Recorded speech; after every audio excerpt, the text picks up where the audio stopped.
आज की तारीख में इटावा कांड से हर कोई वाकिफ है।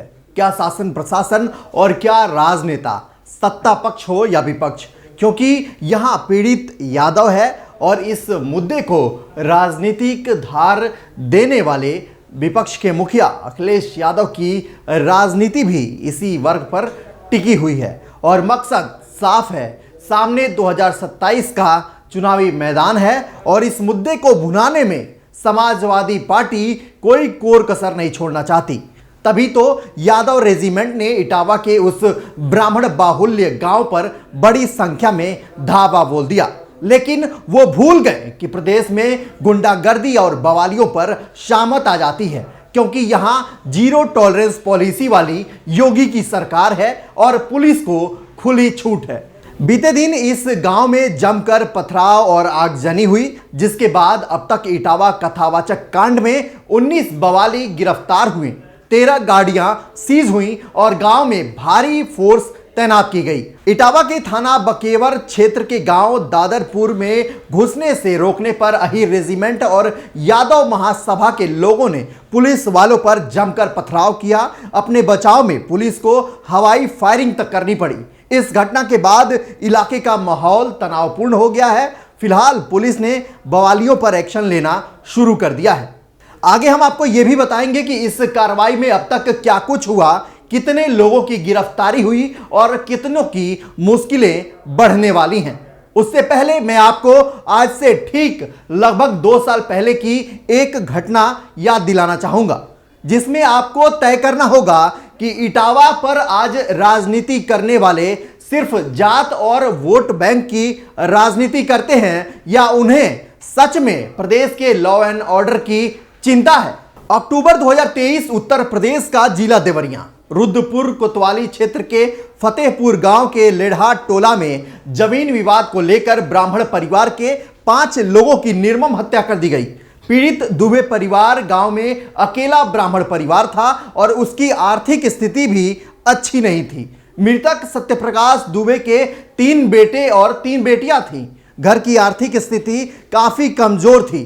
बड़ी बेटी निशा की उन्होंने शादी कर दी। मझली बेटी सलोनी प्राइवेट स्कूल में पढ़ती थी। छोटी बेटी नंदनी और बेटा गांधी भी पढ़ाई कर रहे थे। एक बेटा देवेश पूजा पाठ करने का काम करता है, जिसके छोटी मोटी कमाई से घर का खर्चा चलता था।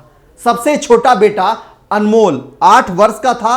पूरा परिवार 3 कमरों के एक छोटे से घर में रहता था, जिसमें कोई दरवाजा भी नहीं था। घटना के समय सत्यप्रकाश दुबे का बड़ा बेटा देवेश देवरिया शहर के किसी जजमान के यहां श्राद्ध कर्म करने गया था, जिसकी वजह से उसकी जान बच गई। आरोपी और हमलावर यादवों ने इस यादव बाहुल्य गांव में लगभग आधे घंटे तक तांडव मचाया, मगर गांव का कोई भी शख्स दुबे परिवार की मदद करने नहीं आया।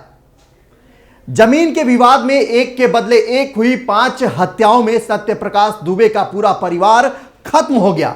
हमलावरों पर इस कदर खून सवार था कि उन्हें बच्चों पर भी तरस नहीं आई।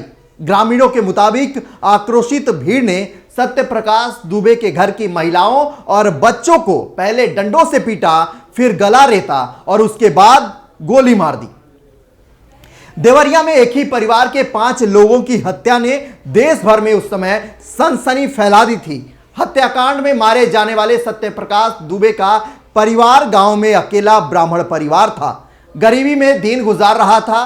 परिवार जमीन विवाद की भेंट चढ़ गया और इस नरसंहार की घटना पर आज इटावा में अपनी राजनीति रोटी सेकने वाले तमाम विपक्ष के नेताओं ने उस समय चुप्पी साध ली थी। किसी के मुंह से पीड़ित परिवार के लिए न्याय की मांग नहीं उठ रही थी। न ही उस परिवार में बचे इकलौते लड़के को लखनऊ बुलाकर आर्थिक सहायता दी गई। अखिलेश यादव हो या बिहार के तेजस्वी यादव, किसी को दया और पीड़ा नहीं हुई, क्योंकि वहां मुद्दा बिल्कुल उल्टा था जो इन पर फिट नहीं बैठ पाता। खैर, आज इटावा की इस घटना को यादव बनाम ब्राह्मण बनाने वाले राजनीतिक चेहरों का पर्दाफाश करना उतना ही जरूरी है जितना कि इटावा के पीड़ित कथावाचक को न्याय, क्योंकि एक मीडिया संस्थान को दिए इंटरव्यू में कथावाचक मुकुटमणि यादव और उनके सहयोगी संत यादव ने अपनी योग्यता बताते हुए कहा कि हम लोग पढ़े लिखे हैं, हमने कथा गुरु शिष्य परंपरा से सीखी है, सिद्ध गुरु के सानिध्य में रहकर भागवत कथा कहना सीखा है।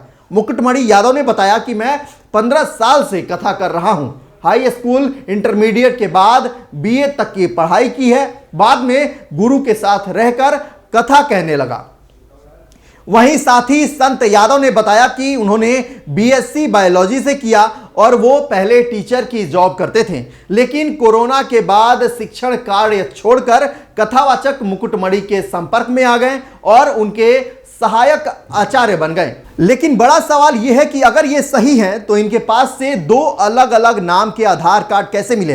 अगर ये सही है तो जिस घर में, जिस जजमान के यहाँ ये कथा कहने गए थे, उस घर में जो जजमान के जो महिला थी जिस घर में, वो इन पे जो है सो अभद्र व्यवहार का जो आरोप कैसे लगा सकते? वहीं उपद्रवियों पर कार्रवाई करते हुए पुलिस ने अब तक 19 बवाली गिरफ्तार किए, 13 गाड़ियां सीज हुई हैं। इसके साथ ही दादरपुर गांव में कई थानों की फोर्स तैनात की गई है। वहीं वीडियो में कैद हुए बवालियों की तलाश में जगह जगह जो है वो छापेमारी की जा रही है। बताया जा रहा है कि 26 जून को बकेवर थाना क्षेत्र इलाके में एकत्रित हुई हजारों की भीड़ में दूसरे जिलों से भी लोग आए थे। बहरहाल इस मुद्दे को राजनीतिक मुद्दा बनाने के साथ साथ यादव वर्सेस ब्राह्मण इसको रंग देने वाले राजनेताओं के बारे में आपकी क्या प्रतिक्रिया है, कमेंट कर हमें जरूर बताएं। वीडियो अच्छी लगे तो लाइक और शेयर करना ना भूलें।